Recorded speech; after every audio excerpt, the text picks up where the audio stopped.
You like the N64?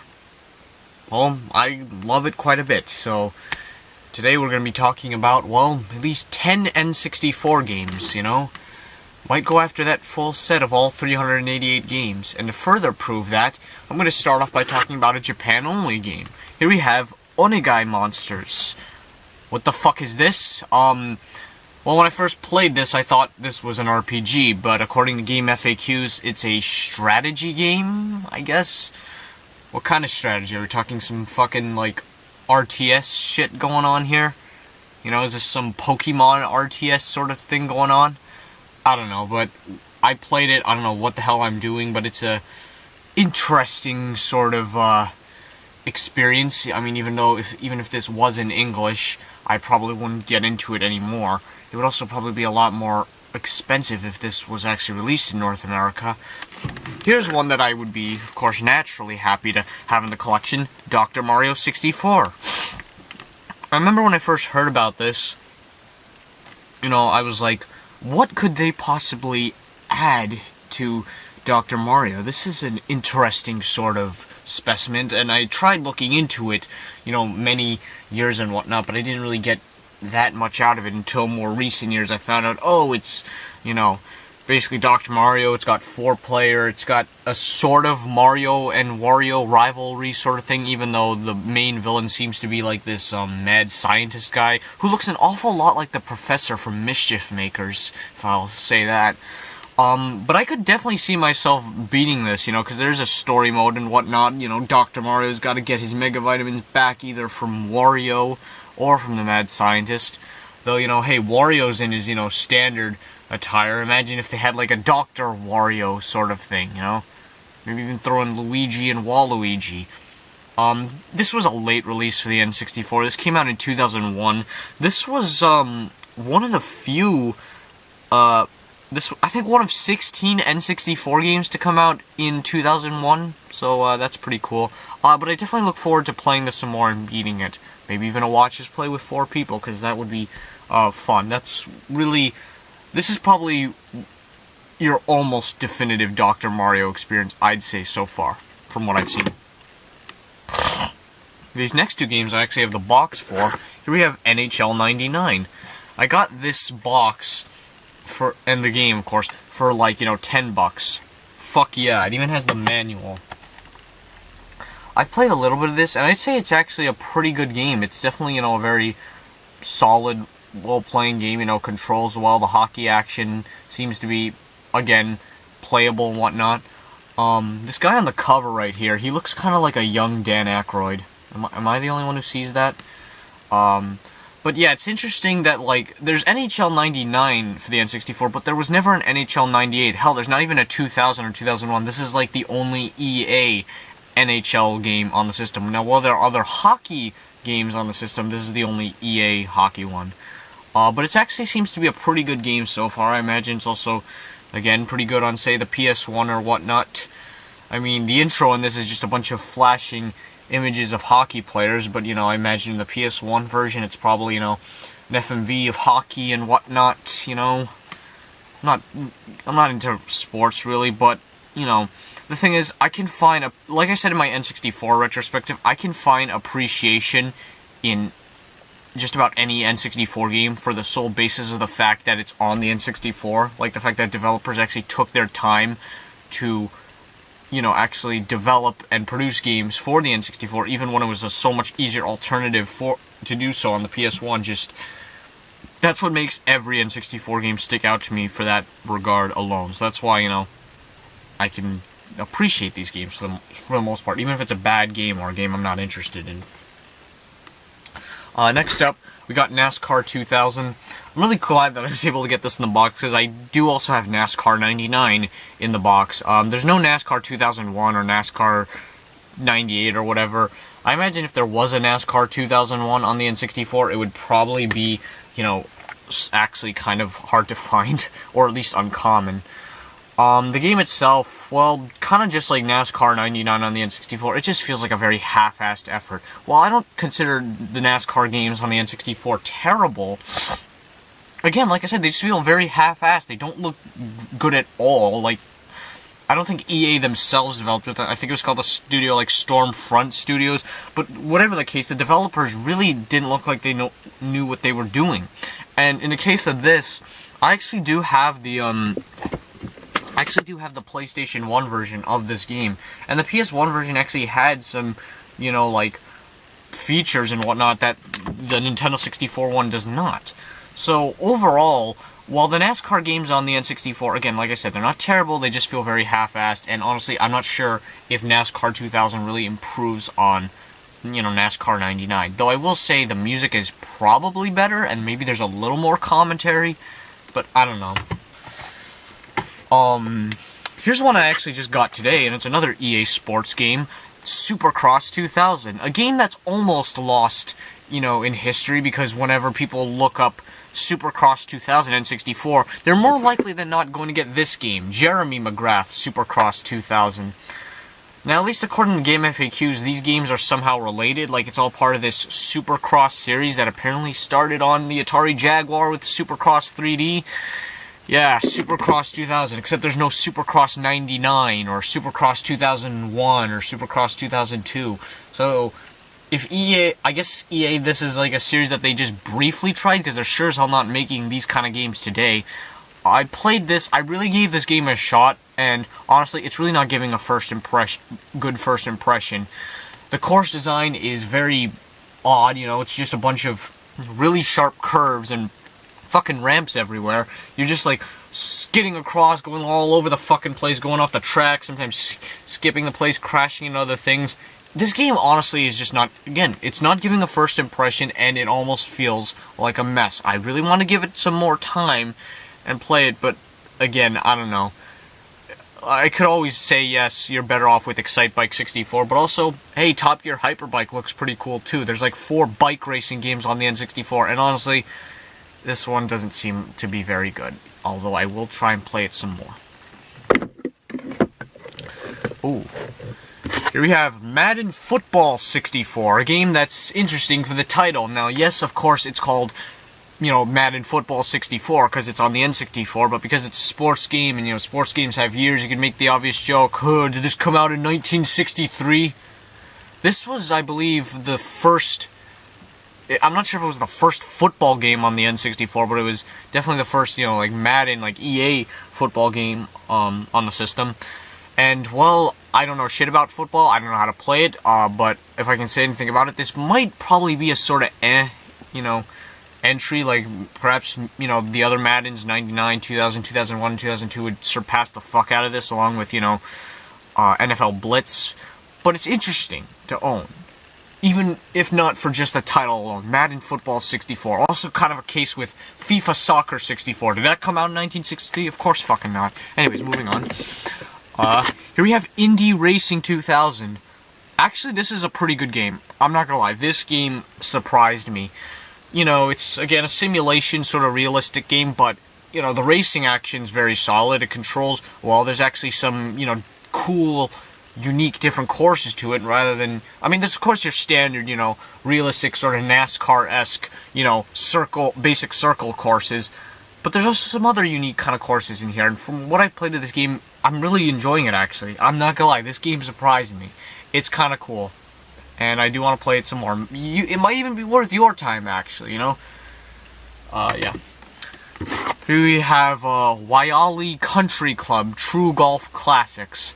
This game is interesting, because this game was actually published by Nintendo. I think Nintendo also published the Yoli Country Club golf games on the Super Nintendo, which I'll probably get those too.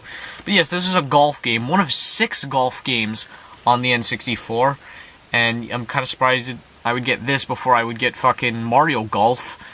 But I will say, this game also kind of surprised me too. It's a nice, solid, competent golf game, you know, taking place in Hawaii, you know, a place that I guess everybody wants to visit, you know, from somewhere across the world, or maybe you're in the States, maybe you're in, like, I don't know, Arkansas, and you're going like, man, I'm gonna save up for this, you know, Hawaii trip, gonna have pina coladas on this beach, you know, dance in the sunlight with the ukulele, all that shit, and now, hey, if you're a golf fan, you know, head down there, play some golf, some shit, I don't know what the fuck I'm saying.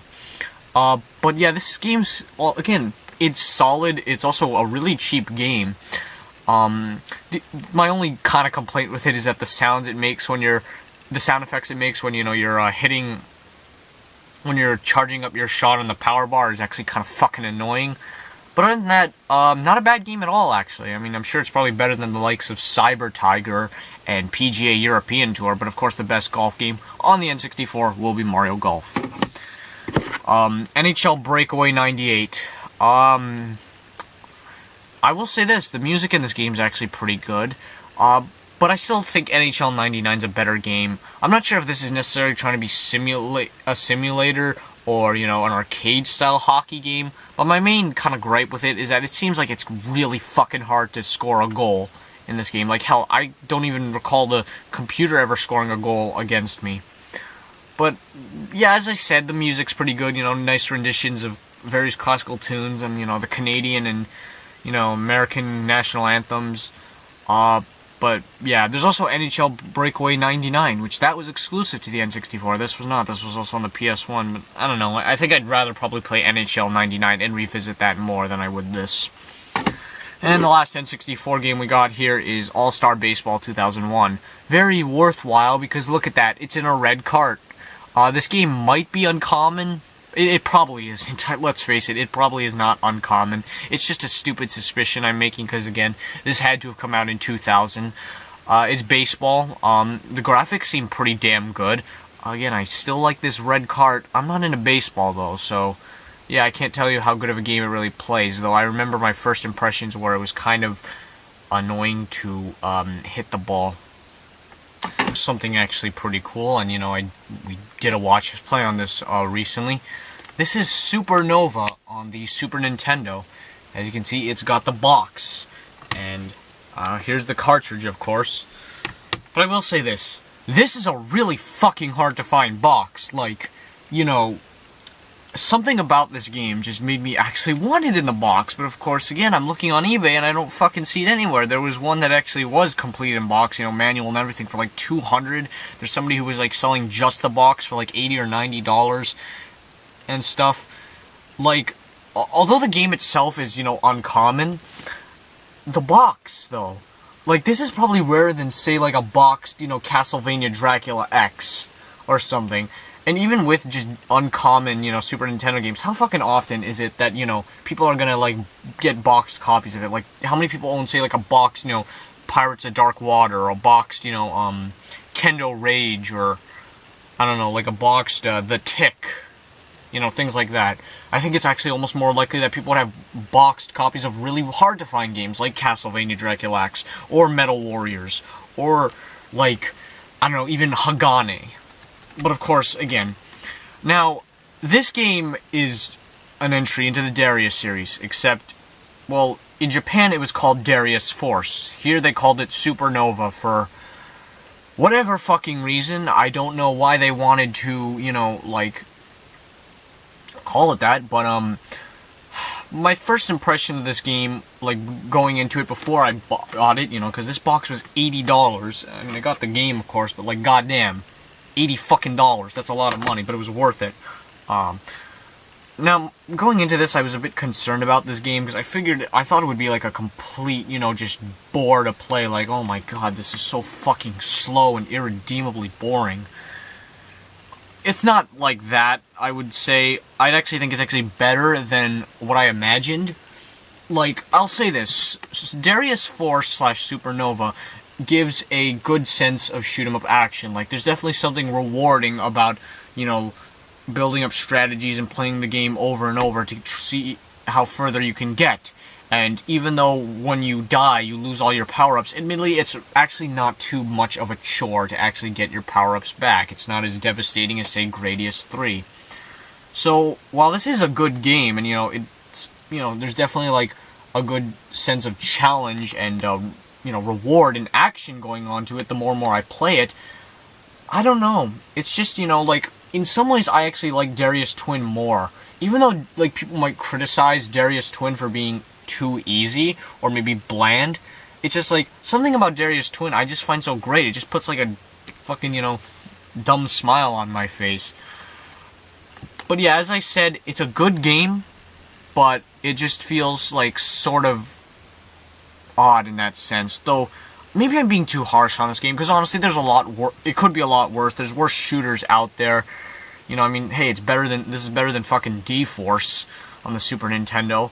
But it's still something incredible to actually have. And I will say, the music is interesting. I mean, sometimes it's outright fucking forgettable or lame, but other times it's kind of good. You know, there's almost like a military sort of serious approach to it, or almost like very depressing sounding music. It's like, while Darius Twin was so like upbeat and happy and energetic and fast, this game is like really slow and depressing and serious and all that. That's what I kind of get out of these two games. But yeah, I definitely look forward to probably playing this more and getting even some more Darius games, so that's really cool. How about on the Game Boy Color? Two Game Boy Color games. Here we have Super Gal's Kotobuki Ron 2. It's an import. It's by Konami. What happened in the first one? The first one is said to be a visual novel. What is this one? This one's a puzzle game, but it also looks like there's some sort of visual novel stuff going on here. This was a late release for the Game Boy Color. This came out in 2002, so yeah, that's pretty interesting. But it's a puzzle game. It seems like an okay game. I mean, I will say this, the graphics for this game are fucking incredible. Like, the amount of detail and stuff on the background and the characters is just fantastic. But yeah, I played this a few times. I didn't know what I was doing for a little bit, but you know, kind of played here and there. I don't know if it's necessarily, match this amount of blocks. It's like you match like up to like up to 9 like red blocks, and out comes this like triangular piece. You put it next to the red blocks, and all the red blocks disappear. But then there's like this timer. But then sometimes I beat the level before the timer ends. I don't know what's going on, but it's an interesting game. I think this game's actually based off of an anime too. So yeah.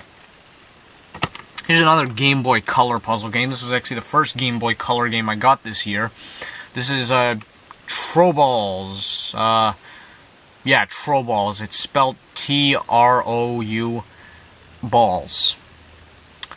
Published by Capcom, because I believe this game was actually made by the same company that made Project S11, and Project S11 is definitely one of the best Game Boy Color games.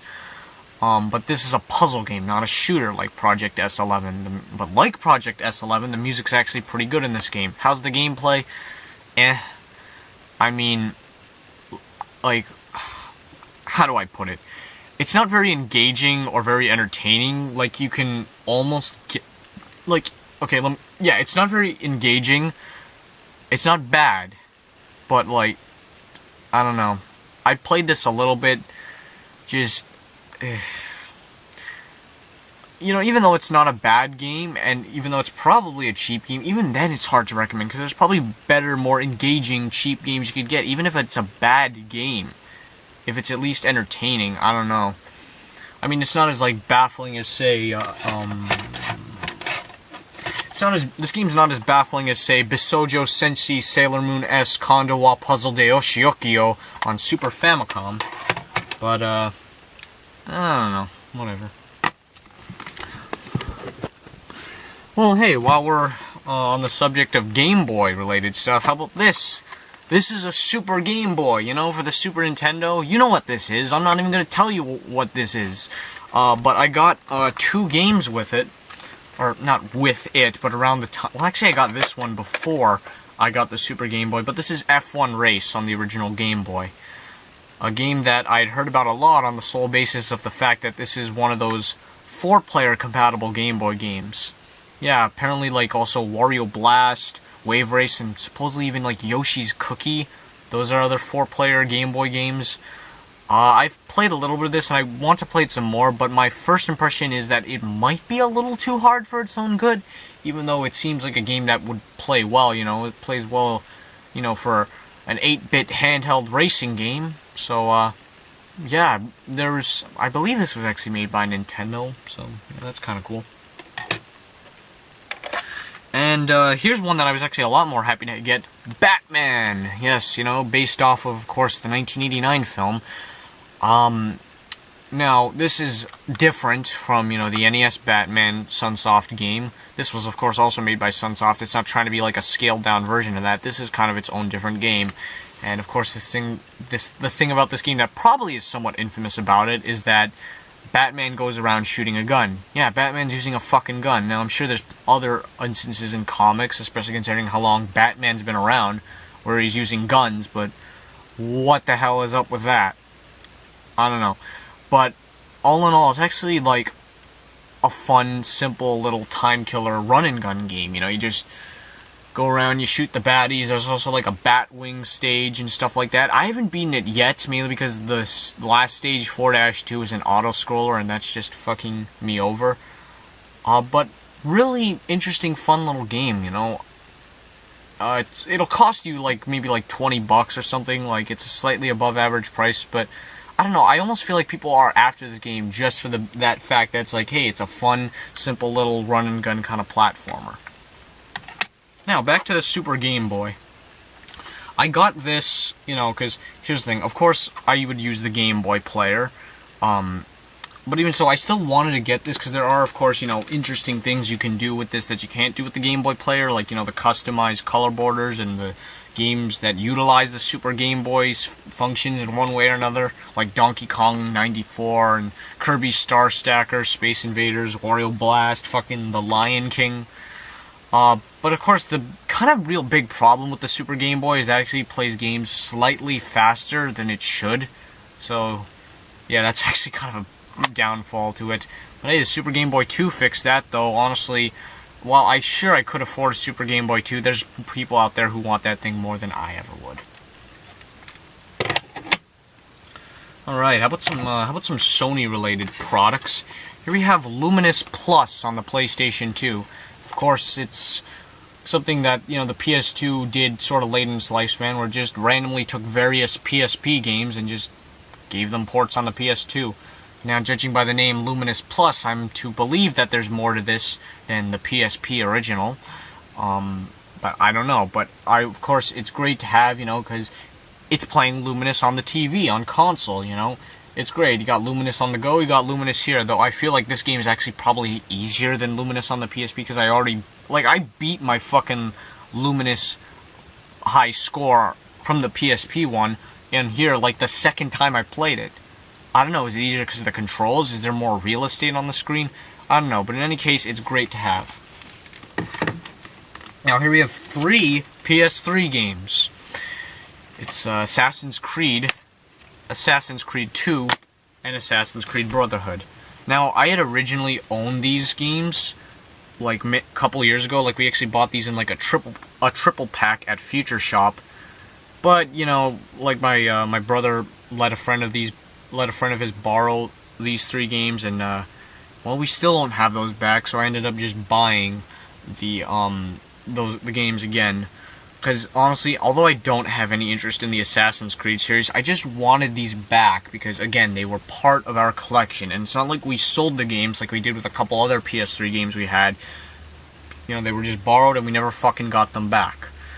I don't know if I played these very briefly at some point, just kind of messed around and shit.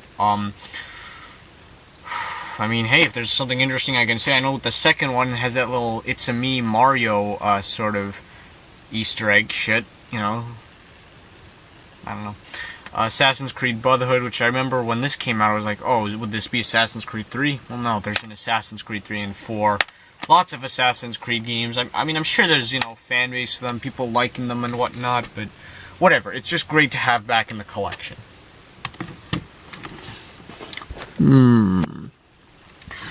Okay, now we have a PS4 game, TrackMania Turbo. Now, this game looked, really fun, and of course it's actually decently cheap, despite the fact that this actually came out last March, so it's a pretty recent game, but you can get it for $30, probably even less. It's a fun game, though it wasn't what I was expecting. I was thinking it would be more of a, your standardized 3-lap racer. And while that does exist in some cases, it's, again, sort of time-based, get to the end. It's like, oh, beat this stage in like 30 seconds or beat the stage in 29 seconds and you'll get the gold medal and stuff. It's basically like that. Still really fun though. And, I believe there's also, like, a customized track editor thing that I think people actually use a lot. Like, I've seen that in action before, like, various customized courses from courses in Mario Kart Super Circuit and Mario Kart DS. Really fun game, and I'm definitely looking forward to playing it some more. It's also on the Xbox One. Fantastic Four on the GameCube. My friend Philippe actually bought this game for me, for pretty cheap. He said, I remember playing this on the PC and it was really cool.